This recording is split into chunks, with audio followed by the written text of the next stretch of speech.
बिस्मिल्लाहिर्रहमानिर्रहीम। अस्सलाम वालेकुम डियर स्टूडेंट्स। हमारे साथ जो आज का टॉपिक है वो है डायबिटीज़ मेलाइटिस। डायबिटीज़ मेलाइटिस जो है ना, ये हमारे साथ एक ऐसा डिजीज़ है जो कि हम मैनेज करते हैं, इसको हम ट्रीट नहीं कर सकते। ठीक है, ये आप लोगों ने रिमेंबर रखना है कि डायबिटीज़ मेलाइटिस एक ऐसी डिजीज़ है जो कि हम मैनेज कर सकते हैं लेकिन इसको ट्रीट नहीं कर सकते। ठीक है, जब इसको एक बार मैनेज किया जाए ना तो फिर ये इजीली से हम मतलब जो इंसान होता है, जो डायबिटिक पेशेंट होता है, वो इजीली से इसके साथ सर्वाइव कर सकती है।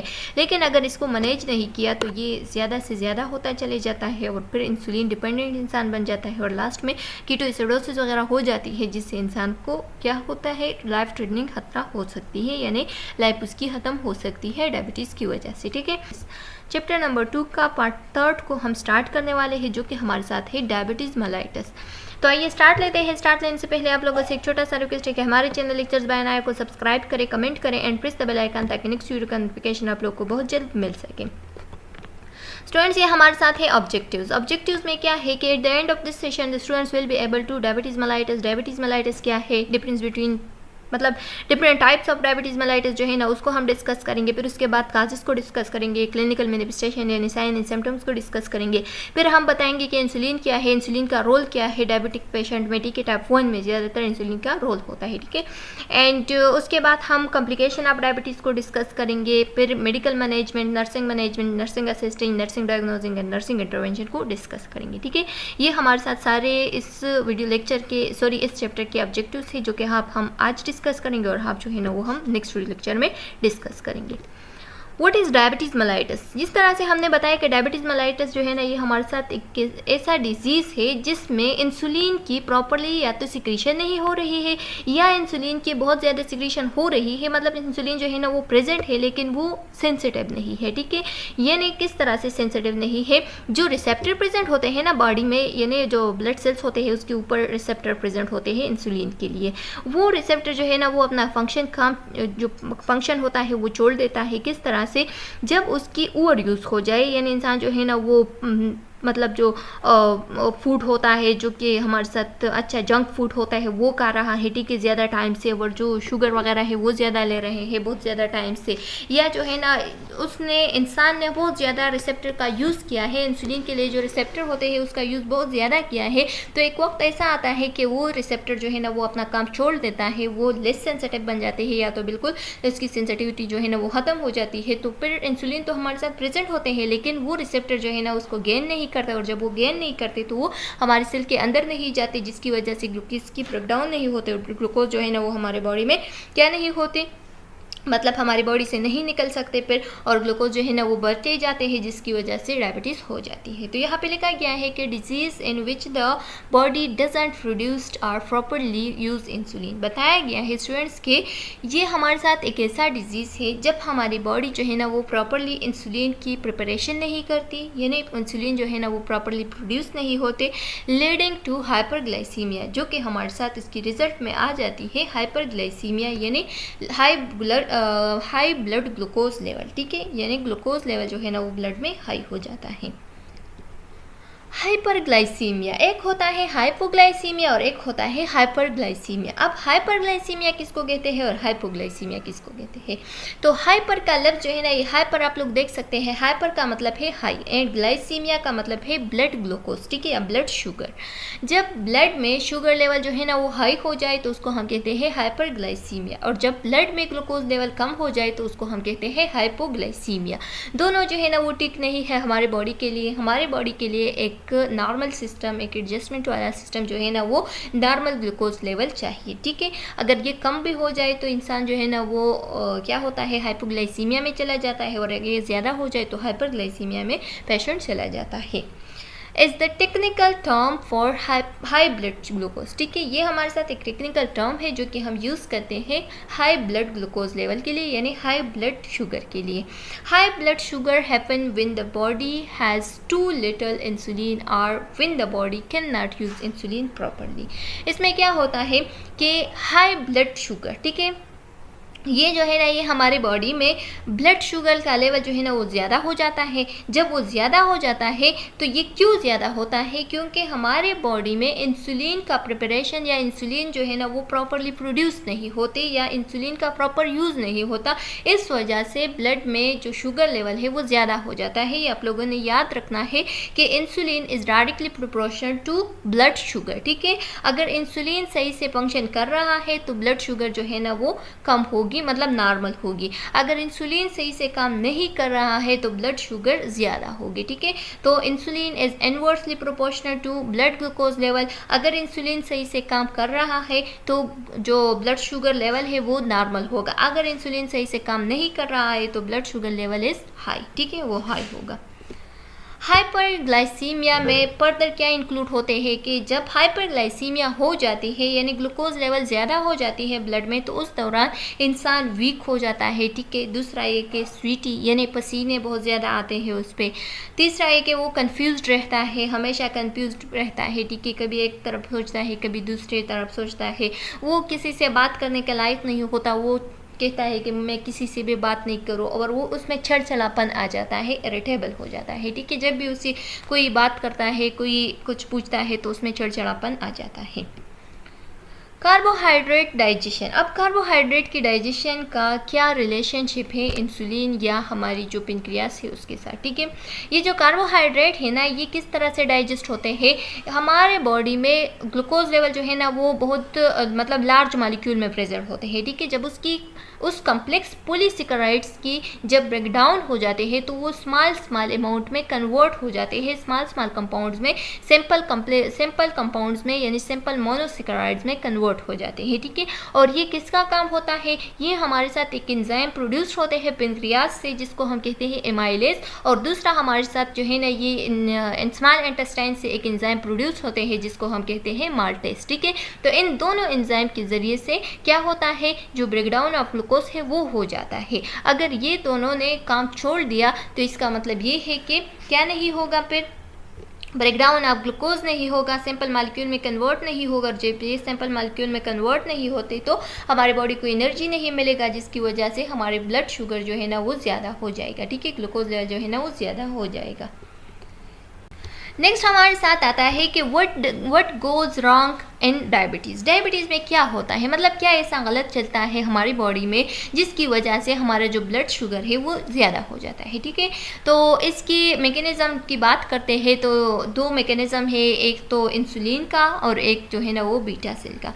इंसुलिन जो है ना ये हमारी बॉडी की जितनी भी ग्लूकोज लेवल है उसको रेगुलेट रखते हैं, ठीक है। इंसुलिन जो है ना वो ब्लड से जो शुगर होता है उसको सिक्रीट करते हैं, और इंसुलिन का ये भी फंक्शन होता है कि वो ग्लूकोज की ब्रेकडाउन एंड अपटेक करती है, ठीक है। ये आप लोगों ने रिमेंबर रखना है।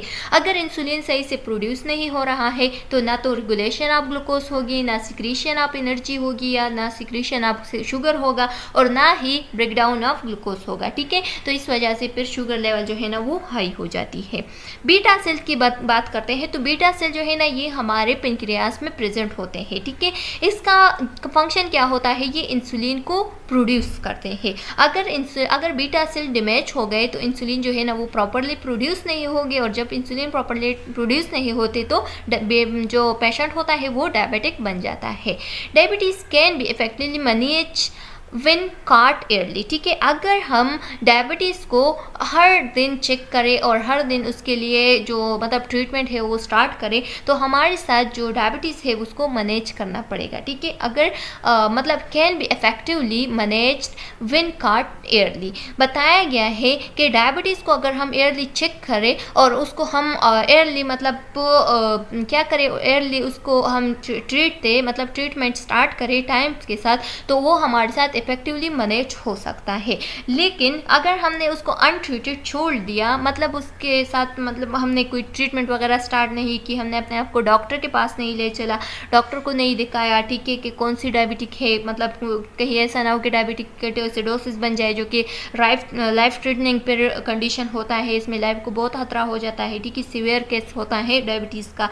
या अगर टाइप 1 है तो उसमें इंसुलिन जो है ना वो बिल्कुल काम छोड़ देता है, ठीक है। और या अगर टाइप 2 है तो उसमें जो सेंसिटिविटी ऑफ इंसुलिन है वो ख़त्म हो जाती है। तो अगर हमने डॉक्टर के पास अपने आप को नहीं ले चला और डॉक्टर को नहीं दिखाया तो ये हमारे साथ जो है ना बहुत सारी कॉम्प्लिकेशन इसकी वजह से लीड हो सकती है, जिसमें हमारे साथ शामिल है हार्ट डिजीज, स्टिकी स्ट्रोक भी हो सकता है, पॉलेज किडनी डैमेज भी हो सकती है। ज़्यादातर पेशेंट जो है ना डायबिटीज़ के साथ तो किडनी डैमेज उसकी हो जाती है एंड नर्व डैमेज भी हो जाते हैं। और जब नर्व डैमेज हो जाए तो मैसेज वगैरह जो है ना वो ख़त्म हो जाती है, उसकी पाँव या हैंड वगैरह जो है ना वो मुरझाए हुए हो जाते हैं, ठीक है, जिसको हम स्ट्रोक भी फिर बाद में कह सकते हैं, यानी स्ट्रोक हो जाता है। नॉर्मली आफ्टर यू ईट और ड्रिंक, जब आप नॉर्मली ईट या ड्रिंक करते हैं, your body will break down sugar from your food and use them energy in your self, ठीक है। नॉर्मली क्या होता है, जब हम कुछ खाते हैं या कुछ पीते हैं तो उस दौरान हमारे जो बॉडी होती है उस फूड की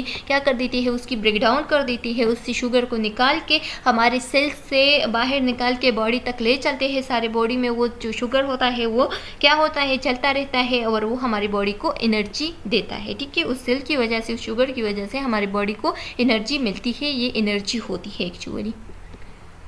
नेक्स्ट हमारे साथ आते हैं कि action of insulin on the cell metabolism, ठीक है। अब एक सेल है, उसकी मेटाबॉलिज्म हो रही है तो इसमें क्या एक्शन होगा इंसुलिन की, तो आप लोग देख सकते हैं कि नॉर्मल सेल जो है ना वो इस तरह के होते हैं। ये जो येलो येलो दिखाई देते हैं ये हमारे साथ इंसुलिन है, ये जो ब्लू है ये ग्लूकोज है। ये आप लोग देख सकते हैं ये वो रिसेप्टर है जो कि इंसुलिन को क्या करते हैं, अपने तरफ अट्रैक्ट करके सेल के अंदर ले चलते हैं, ठीक है। एक दरवाज़ा होता है, एक गेट होता है इंसुलिन के लिए, एक गेटवे होती है, ठीक है। ये यहाँ से एब्जॉर्ब करके यहाँ तक निकाल देते हैं। इसी तरह से ये भी है, ये भी है, तकरीबन 4 इसमें प्रेजेंट है, ठीक है। ये जो ब्लू है ना ये हमारे साथ क्लोज्ड ग्लूकोज ट्रांसपोर्टर है, ठीक है, ये बंद है। और ये एक आप लोग देख सकते हैं ये ओपन है, ठीक है। इसके ज़रिए से ग्लूकोज जो है ना वो बॉडी की तरफ ट्रांसपोर्ट कर सकती है, ठीक है। और ये जो खुला हुआ है ये क्या है, ओपन ग्लूकोज ट्रांसपोर्टर है, ठीक है। नॉर्मल सेल जो है ना वो इसी तरह के होते हैं। ग्लूकोज जो है ना वो यहाँ पे इंसुलिन जो है ना वो बॉडी में एंटर हो जाती है, ग्लूकोज की ब्रेक डाउन कर देती है और ग्लूकोज जो है ना ये ओपन ट्रांसपोर्टर के ज़रिए से बाहर बॉडी में निकल जाता है, ठीक है, जो कि हमारे साथ क्या कर देती है, एनर्जी दे देती है। तो ये नॉर्मल सेल है। अब हम आते हैं एबनॉर्मल सेल की तरफ, ठीक है।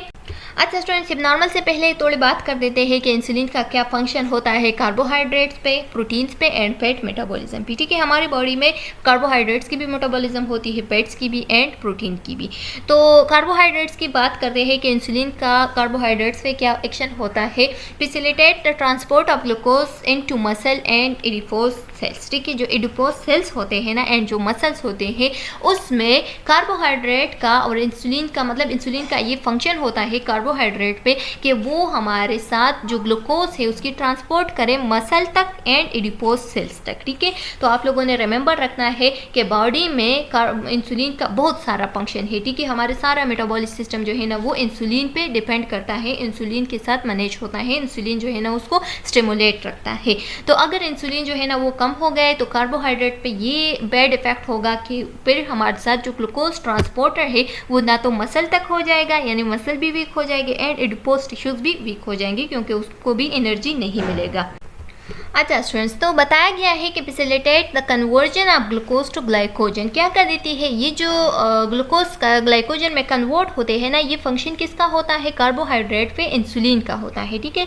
जो कि हमारे साथ फिर लीवर में एंड मसल में क्या कर देते हैं, ग्लाइकोजन जो है ना वो स्टोर हो जाते हैं और जब हमें एनर्जी की ज़रूरत होती है तो ये ग्लाइकोजन रिलीज हो जाते हैं और हमारे बॉडी को एनर्जी दे देते हैं। Increase the breakdown and release of glucose from glycogen, क्या कर देते हैं ये जो ब्रेकडाउन एंड रिलीज होती है ग्लूकोज की, कहाँ से, ग्लाइकोजन की। और ग्लाइकोजन कहाँ पे प्रेजेंट होते हैं, लीवर एंड मसल में, ठीक है।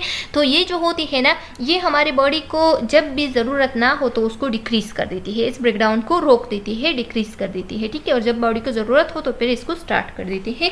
ये हमारे साथ इंसुलिन का फंक्शन है कार्बोहाइड्रेट पे। अब हम बात करते हैं इंसुलिन का फंक्शन हमारे साथ प्रोटीन पे क्या है, ठीक है।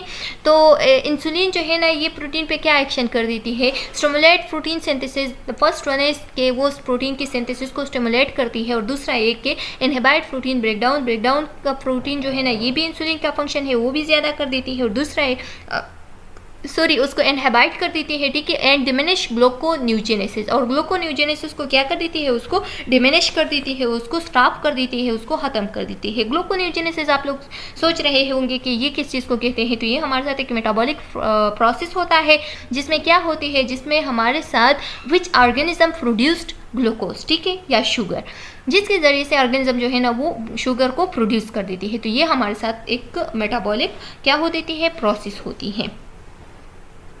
अब फैट्स का क्या फंक्शन है, सॉरी इंसुलिन का फैट्स पे क्या एक्शन है, ठीक है। तो द फर्स्ट वन कि ये लिपोजेनेसिस को क्या कर देती है, स्टिमुलेट रखती है, ठीक है। लिपोजेनेसिस किस चीज़ को कहते हैं स्टूडेंट्स, अब लाइपोजेनेसिस किस चीज़ को कहते हैं, तो जब हमारे साथ ये जो conversion of fatty acid and glycerol होती है ना फैट्स में, जब ये कन्वर्ट होते हैं तो इस प्रोसेस को हम कहते हैं लाइपोजेनेसिस। तो ये लाइपोजेनेसिस को स्टिमुलेट रखती है, और लाइपोजेनेसिस हम इसको भी कहते हैं कि the transport of triglyceride to adipose tissues, ठीक है, एंड इनहिबिट लाइपोलाइसिस, और लाइपोलाइसिस को क्या कर देती है, यानी ब्रेकडाउन ऑफ लिपिड्स को इनहिबिट कर देती है, prevent excessive production of ketone, और ये हमारे साथ क्या कर देती है, जो कीटोन है उसकी एक्सेसिव प्रोडक्शन को रोक देती है, उससे प्रिवेंट कर देती है, क्योंकि अगर कीटोन का जो प्रोडक्शन है वो ज़्यादा हो गया बॉडी में तो हमारे साथ फिर डायबिटिक कीटोएसिडोसिस हो जाती है, जो कि बहुत खतरनाक, बहुत सीवियर केस होता है, बहुत सीरियस केस होता है डायबिटीज़ का, ठीक है। तो जो डायबिटिक कीटोएसिडोसिस वाला पेशेंट होता है ना वो लाइफ थ्रेटनिंग पे होता है, मतलब उसकी लाइफ को खतरा होती है, ठीक है। तो ये हमारे साथ क्या कर देती है, ये हमारे साथ जो कीटोन होती है उसकी प्रोडक्शन को रोक देती है, इंसुलिन का ये भी फंक्शन होता है। तो जब हमारे साथ इंसुलिन जो है ना वो ख़राब हो जाते हैं तो फिर क्या होती है, जो कीटोन होती है उसकी एक्सेसिव प्रोडक्शन होती है, और जो पेशेंट होता है वो कीटोएसिडोसिस में चला जाता है, ठीक है। अब हम बात करते हैं टाइप 1 डायबिटीज़ की। टाइप 1 डायबिटीज़ जिस तरह से हमने बात की कि जो डायबिटीज़ होती है उसके 3 टाइप होती है, ठीक है। एक होती है टाइप 1 डायबिटीज़, एक होती है टाइप 2 डायबिटीज़, और तीसरा है हमारे साथ कीटोएसिडोसिस डायबिटिक, ठीक है। जो पेशेंट होता है उसमें कीटोन की लेवल जो है ना वो ज़्यादा हो जाती है, तो उस वजह से भी डायबिटीज़ में जब कीटोन की लेवल ज़्यादा हो जाती है तो उसको हम कहते हैं कीटोएसिडोसिस डायबिटिक, ठीक है।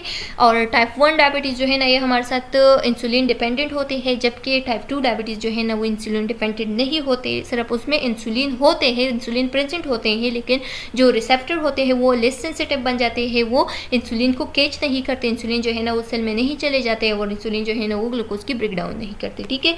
तो इंसुलिन जो है ना इंसुलिन डिपेंडेंट टाइप 1 है, और नॉन इंसुलिन डिपेंडेंट जो है ना वो टाइप 2 है। अच्छा स्टूडेंट्स, अब बात करते हैं टाइप 1 डायबिटीज़ की। टाइप 1 डायबिटीज़ जो है ना इसमें क्या होती है, लो और absent of indigenous insulin. Endogenous insulin का क्या मतलब है, यानी हमारे बॉडी के अंदर जो खुद बहुत इंसुलिन प्रिफेयर होते हैं ना वो ख़त्म हो जाते हैं, या उसकी कमी आ जाती है, ठीक है। वो बहुत कम मकदार में या प्रोड्यूस होते हैं, और या वो बिल्कुल ख़त्म हो जाते हैं, तो उस दौरान हम कहते हैं कि टाइप 1 डायबिटीज़ हो गई है। डिपेंडेंट ऑन एक्सोजेनिक यानी हम बाहर से उसको क्या कर देते हैं, उसको इंजेक्ट करते हैं, उसको एडमिनिस्टर करते हैं इंसुलिन, ठीक है। एक्सोजेनिक का ये मतलब है, तो वो जो है ना वो फिर डिपेंडेंट बन जाता है एक्सोजेनिक इंसुलिन पर, यानी बाहर से जो इंसुलिन इसे मिलते हैं उसके ज़रिए से उसकी लाइफ जो है ना वो फिर बच जाती है, ठीक है। वो हमेशा के लिए फिर इंसुलिन को लगा देती है। और इंसुलिन को किस तरह से लगाना है, इंसुलिन की जो सारा जो हमारे साथ तो उसकी जो यूनिट्स होते हैं वो कितने यूनिट देने हैं, और किस तरह से हम इंसुलिन को मैनेज करते हैं पेशेंट के लिए, ठीक है। तो ये हमारे साथ नेक्स्ट स्लाइड्स में आ रहे हैं, उसके साथ हम डिटेल के साथ ये स्लाइडिंग स्केल वगैरह सबको डिटेल के साथ पढ़ेंगे, ठीक है। ऑनसेट जनरली क्या बताया है कि ये ज़्यादातर 30 ईयर्स से पहले भी हो जाता है, ठीक है। यानी 30 ईयर्स से पहले ज़्यादातर जो पेशेंट है उसमें ये जो है ना ये टाइप 1 डायबिटीज़ होते हैं। तो इस वजह से इसको हम क्या कहते हैं, इसको हम फिर एक नाम देते हैं जो कि मैं भूल गई, यहाँ पे लिखा गया होगा, इसको फिर हम कहते हैं, तो इस वजह से इसको हम जुवेनाइल भी कह सकते हैं। जुवेनाइल का मतलब ये है कि यंग या बच्चों में, इमेच्योर बच्चों में, ठीक है, या यंग लोगों में जब वो डायबिटीज़ हो जाए तो उसको हम कहते हैं टाइप 1 डायबिटीज़ या जुवेनाइल डायबिटीज़, ठीक है। तो ये आप लोगों ने याद रखना है कि टाइप 1 को हम जुवेनाइल भी कह सकते हैं, क्योंकि ये हमारे साथ 30 एज से पहले ज़्यादातर लोगों में हो जाता है, ठीक है। And 5 to 10% of cases of diabetes, और ये जो है ना ये हमारे साथ जब 100% केसेज आ जाते हैं ना तो उसमें से 5 to 10% जो है ना वो टाइप 1 डायबिटीज़ के होते हैं, ठीक है। 5 to 10% केसेस जो है ना वो टाइप 1 डायबिटीज़ के आ जाते हैं। अच्छा, अब ऑनसेट सडन जो है ना इसमें हमारे साथ क्या होती है, ये सडनली हो जाती है, मतलब क्रॉनिक नहीं है, एक्यूट कंडीशन है, जल्दी जल्दी से जो है ना वो इंसुलिन अपना फंक्शन छोड़ देता है और ये जो है ना ये इंसुलिन जो है ना वो क्या कर देती है, फिर इंसुलिन डिपेंडेंट इंसान बन जाते हैं, तो ये सडनली हो जाता है, ठीक है। एंड नेक्स्ट बताया गया है कि इसके सिम्टम्स जो है ना वो 3 पीस होते हैं। 3 पीस का मतलब है फुली यूरिया, यानी पीस जो है ना वो ज़्यादा आते हैं, ठीक है। एंड फुली डिप्सिया, उसे जो प्यास है वो ज़्यादा लगती है। एंड फुली पेजिया, उसे भूख भी ज़्यादा लगती है। तो ये तीनों जो है ना कि हमारे साथ 3 साइन एंड सिम्टम्स है किस चीज़ की, टाइप 1 डायबिटीज़ की, और ये टाइप 2 डायबिटीज़ में होता है, ठीक है। उन दोनों में ये होता है ये 3, लेकिन टाइप 2 में फिर फर्दर और साइन सिम्टम्स भी होते हैं। अच्छा, टाइप 1 डायबिटिक सेल्स, ठीक है, बताया गया है कि अब टाइप 1 में क्या होता है। ये हमने नॉर्मल सेल की बात की कि नॉर्मली किस तरह से होती है एक सेल, ठीक है। अब टाइप 1 की सेल क्या होगी, ठीक है। टाइप 1 डायबिटीज सेल जो है ना वो इस तरह होगी, ये आप लोग देख सकते हैं, इसमें ग्लूकोज तो प्रेजेंट है, बहुत सारे ग्लूकोज है, ठीक है, लेकिन सेल के बाहर है, अंदर नहीं जाते, ठीक है। दूसरा ये कि ये ग्लूकोज जब सेल के अंदर नहीं जाते तो हमें एनर्जी किस तरह से मिलेगी, क्यों नहीं जाते, क्योंकि इंसुलिन प्रेजेंट ही नहीं है। इंसुलिन ये येलो वाली होती है, यहाँ पे आप लोग इंसुलिन देखते हैं, नहीं देखते ना, तो इंसुलिन की ब्रेकडाउन नहीं होगी। इंसुलिन की ब्रेकडाउन जब नहीं होगी तो वो अंदर नहीं जाएगी, अंदर जब नहीं चलते तो हमारे साथ जो बॉडी है उसको एनर्जी नहीं मिलेगी, ठीक है। तो इसको हम कहते हैं टाइप 1 डायबिटीज़, ठीक है। इसमें जो जितनी भी ये जो क्लोज रिसेप्टर एंड जो close transporter and open transporter सब कुछ बंद है, इसमें ओपन ट्रांसपोर्टर बिल्कुल है ही नहीं, ठीक है। इसकी जो रिसेप्टर है वो बिल्कुल बंद है, वो जो है ना उसको भी मतलब उसमें भी ये इंसुलिन जो है ना वो नहीं मिलते, तो इंसुलिन नहीं है, तो यहाँ पे ये रिसेप्टर जो है ना, रिसेप्टर तो प्रेजेंट है लेकिन इंसुलिन नहीं है, तो इंसुलिन जो है ना वो अंदर की तरफ नहीं चलती है, तो इसके ज़रिए से हमारी बॉडी में जितने भी ग्लूकोज होते हैं वो बाहर सेल के बाहर प्रेजेंट होते हैं और ये अंदर नहीं चलते, तो इस वजह से हमारी बॉडी को फिर एनर्जी नहीं मिलती, जिसकी वजह से बंदा का ग्लूकोज लेवल जो है ना वो हाई हो जाता है, ठीक है। उसकी ब्रेकडाउन नहीं होती, वो बाहर से मतलब बॉडी से नहीं निकल सकते, ये जो इंसुलिन ग्लूकोज होते हैं ये बाहर से नहीं निकल जाते, तो इस वजह से इंसान का जो ग्लूकोज लेवल है वो हाई हो जाता है और बहुत सीवियर कंडीशन में टाइप 1 डायबिटीज़ जो है ना वो हो जाती है, जिसको फिर हम इंसुलिन के ज़रिए से मैनेज करते हैं। अच्छा स्टूडेंट्स, अब हम बात करते हैं टाइप 1 डायबिटीज़ की। तो type 1 diabetes is also known as juvenile diabetes, ठीक है। जिस तरह से मैंने आप लोग को बताया कि इसको जुवेनाइल डायबिटीज़ भी कहते हैं, ठीक है, या इंसुलिन डिपेंडेंट डायबिटीज़ भी कहते हैं, क्योंकि इसमें इंसुलिन बिल्कुल प्रेजेंट ही नहीं होते, ठीक है। एब्सेंस ऑफ इंसुलिन होती है, तो इस वजह से फिर एक्सोजेनिक इंसुलिन जो है ना वो एडमिनिस्टर कर देते हैं। Is a chronic condition in which the pancreas produce little और नो इंसुलिन। जब हमारे साथ इंसुलिन जो है ना वो बिल्कुल प्रोड्यूस नहीं होते, या इंसुलिन जो है ना वो लिटिल अमाउंट में प्रोड्यूस होते है पेनक्रियास से, तो ये हमारे साथ एक क्रॉनिक कंडीशन होता है जिसमें इंसुलिन का बिल्कुल भी मकदार जो है ना वो लो हो जाता है या बिल्कुल ख़त्म हो जाता है। इस वजह से डायबिटीज़ हो जाती है, जिसको हम सडनली डायबिटीज़ भी कह सकते हैं, और ये हमारे साथ टाइप 1 डायबिटीज़ होते हैं फिर, ठीक है। Insulin is a hormone needed to allow sugar. Insulin जो है ना ये वो हार्मोन है जो कि हमारे साथ शुगर को अलाउ कर देती है, ताकि वो शुगर जो कि मतलब सेल के अंदर हो जाए, और जब सेल के अंदर हो जाए तो वो एनर्जी को प्रोड्यूस कर देती है, ठीक है। तो इंसुलिन वो हार्मोन है जो कि शुगर को सेल के अंदर ले चलती है और फिर सेल में उससे एनर्जी प्रोड्यूस कर देती है। तो जब इंसुलिन प्रेजेंट ना हो तो सेल के अंदर जो है ना ग्लूकोज नहीं जाएगा, जब सेल के अंदर नहीं जाएगा तो इसकी ब्रेकडाउन नहीं होगी, इससे एनर्जी प्रोड्यूस नहीं होगी, इंसान जो है ना वो बहुत वीक हो जाएगा, ठीक है। उसे ज़्यादा प्यास लगेगी, भूख लगेगी, एंड उसे फिर फुली यूरिया होगा, ठीक है। ये साइन एंड सिम्टम होगी इसके। Difference between type 1 and type 2 diabetes. अब यहाँ पे एक एग्जांपल दिया गया है और इसके ज़रिए से आप लोगों को समझाया है कि क्या डिफरेंस है टाइप 1 एंड टाइप 2 डायबिटीज़ में, ठीक है। टाइप 2 डायबिटीज़ को भी हम डिटेल के साथ पढ़ेंगे, लेकिन अब इसमें डिफरेंस क्या है उसको मालूम करते हैं। लिखा गया है कि people with type 1 diabetes don't produce insulin. जितने भी लोग होते हैं ना टाइप 1 डायबिटीज़ की, तो वो इंसुलिन को बिल्कुल प्रोड्यूस नहीं करते। तो इसका एग्जाम्पल हम इस तरह से ले सकते हैं कि you can think of it is not having a की, ठीक है। इसका मतलब आप लोग इसका एग्जांपल इस तरह से ले सकते हैं कि लॉक तो प्रेजेंट है लेकिन हमारे साथ की प्रेजेंट नहीं है, कि उसके ज़रिए से हम उस गेट को खोलें और जो ग्लूकोज है उसको एंटर करें सेल में, ठीक है। People with type 2 diabetes don't respond to insulin as well as they should and later and disease open don't make enough insulin. बताया गया है कि टाइप 2 में क्या होता है। टाइप 2 डायबिटीज़ जो है ना ये हमारे साथ एक ऐसा टाइप 2 डायबिटीज़ जो है ना ये एक ऐसा कंडीशन होता है जिसमें इंसुलिन प्रेजेंट है, लेकिन वो इंसुलिन जो है ना वो रिस्पॉन्स नहीं देते उस रिसेप्टर को, ठीक है। ये नहीं हमारे साथ की प्रेजेंट है, लेकिन वो की क्या है, वो की जो है ना वो नॉन सेंसिटिव है, मतलब वो की जो है ना वो उस लॉक में आता ही नहीं है, ठीक है। वो लॉक के लिए बना ही नहीं है या उस लॉक के लिए वो होता ही नहीं है, ठीक है। यानी उस लॉक को हम क्या नहीं कर सकते, उस की के ज़रिए से खोल नहीं सकते। तो ये इसका एग्जांपल हम इसी तरह से ले सकते हैं, ठीक है। यानी एक लॉक है और उसके लिए एक की प्रेजेंट है, लेकिन वो की उस लॉक के लिए है ही नहीं, ठीक है। तो वो जो है ना वो लेस सेंसिटिव बन जाते हैं। जब लेस सेंसिटिव बन जाते हैं तो लिटिल लाइफ में ऐसा होता है कि पहले लेस सेंसिटिव बन जाते हैं और फिर जो ये टाइप 2 है ये टाइप 1 में कन्वर्ट हो जाते हैं, यानी इंसुलिन बिल्कुल तैयार ही नहीं होते। You can think of this as having a broken key, ठीक है। बताया गया है कि ये हमारे साथ एक की प्रेजेंट है, लेकिन की जो है ना वो ब्रोकन है, तोड़े हुए हैं, ठीक है। वो जो है ना वो कट किया है, तो इस वजह से वो अब लॉक में आता ही नहीं है, तो लॉक खुलता ही नहीं है, ठीक है। Causes of type 1 diabetes. अब क्या क्या काजेस हो सकते हैं टाइप 1 डायबिटीज़ के। अगर एक पेशेंट को टाइप 1 डायबिटीज़ हो गई है तो किस वजह से हो गई है, तो एक तो ये कि इसकी काज जो है ना वो मालूम ही नहीं है, यानी ये हेरिडिटी की वजह से भी हो सकती है और विरासत में भी बच्चों को मिल सकता है, ठीक है। दूसरा ये कि dependent on exogenic insulin for life, ठीक है। जितने भी लोग मतलब अच्छा, दूसरा ये कि degenerate of beta cell of the pancreas, ठीक है। या तो जो पेनक्रियास में बीटा सेल्स होते हैं वो डिमिनिश हो जाते हैं, वो डीजेनरेट हो जाते हैं, उससे इससे इंसुलिन प्रोड्यूस नहीं करते, तो उस वजह से हो जाती है।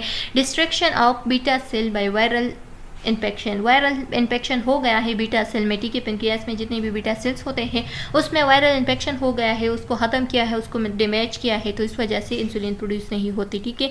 कंजेनिटल डिसऑर्डर, या तो कंजेनिटल डिसऑर्डर है यानी बाय बर्थ जो है ना बीटा सेल खराब है, ठीक है। बाय बर्थ जो है ना बीटा सेल से इंसुलिन प्रोड्यूस नहीं होते। और या क्या होता है, destruction of beta cell during autoimmune disease, और या जो है ना ऑटो इम्यून डिजीज़ की वजह से जो बीटा सेल है उसकी डिस्ट्रक्शन हो गई है, वो खराब हो गए हैं, वो तबाह हो गए हैं, इस वजह से हमारे साथ जो बीटा सेल है वो उससे इंसुलिन प्रोड्यूस नहीं होती। एंटीबॉडीज अगेंस्ट बीटा सेल, ठीक है। तो फिर इसके लिए हम एंटीबॉडीज वगैरह को बीटा सेल के लिए दे सकते हैं, तो उससे थोड़ा मतलब इंसुलिन से थोड़ा मैनेज करेंगे डायबिटीज़ को। बाकी इसका कोई ट्रीटमेंट नहीं है, जस्ट इसको मैनेज करते हैं इंसुलिन के ज़रिए से, ठीक है। अच्छा, अब नेक्स्ट हमारे साथ आते हैं clinical manifestation of type 1 diabetes. Clinical manifestation यानी साइन एंड सिम्टम्स क्या होगी डायबिटीज़ 1 की, ठीक है, टाइप 1 डायबिटीज़ की। तो उसमें फुली यूरिया होगी। फुली यूरिया का मतलब ये है कि पी जो है ना वो ज़्यादा आएगी, ठीक है। दूसरा ये कि फुली डिप्सिया, ये डिस्पेयर नहीं है, डिप्सिया है, ठीक है। फुली डिप्सिया यानी उसको पानी का मतलब प्यास ज़्यादा लगना, ठीक है। वेट लॉस होगी। वेट क्यों लॉस होगी, क्योंकि उसे एनर्जी नहीं मिल रही है, उसकी जो ब्रेकडाउन ऑफ फूड है वो नहीं हो रही है उससे इंसुलिन की वजह से, और उसको क्या एनर्जी नहीं मिल रही, तो इस वजह से उसको वेट लॉस जो है ना वो कम होगी। पोलीपेजिया, भूख नहीं लगती, सॉरी भूख ज़्यादा लगना, ठीक है। एंड उसकी जो वजन है वो ब्लड होगी। पोस्चर हाइपोटेंशन होगी, ठीक है। उसको बहुत ज़्यादा हाइपोटेंशन होगी, मतलब उसकी जो उसको हाइपोटेंशन होगी। बीपी जो है ना वो कम होगी। पेरिस्थीजिया, उससे क्या होगी, पेरिस्थीजिया का मतलब ये है कि burning and tickling sensation in the foot, legs या उसके हैंड्स वगैरह में बर्निंग एंड टिकलिंग सेंसेशन महसूस होगी, ठीक है।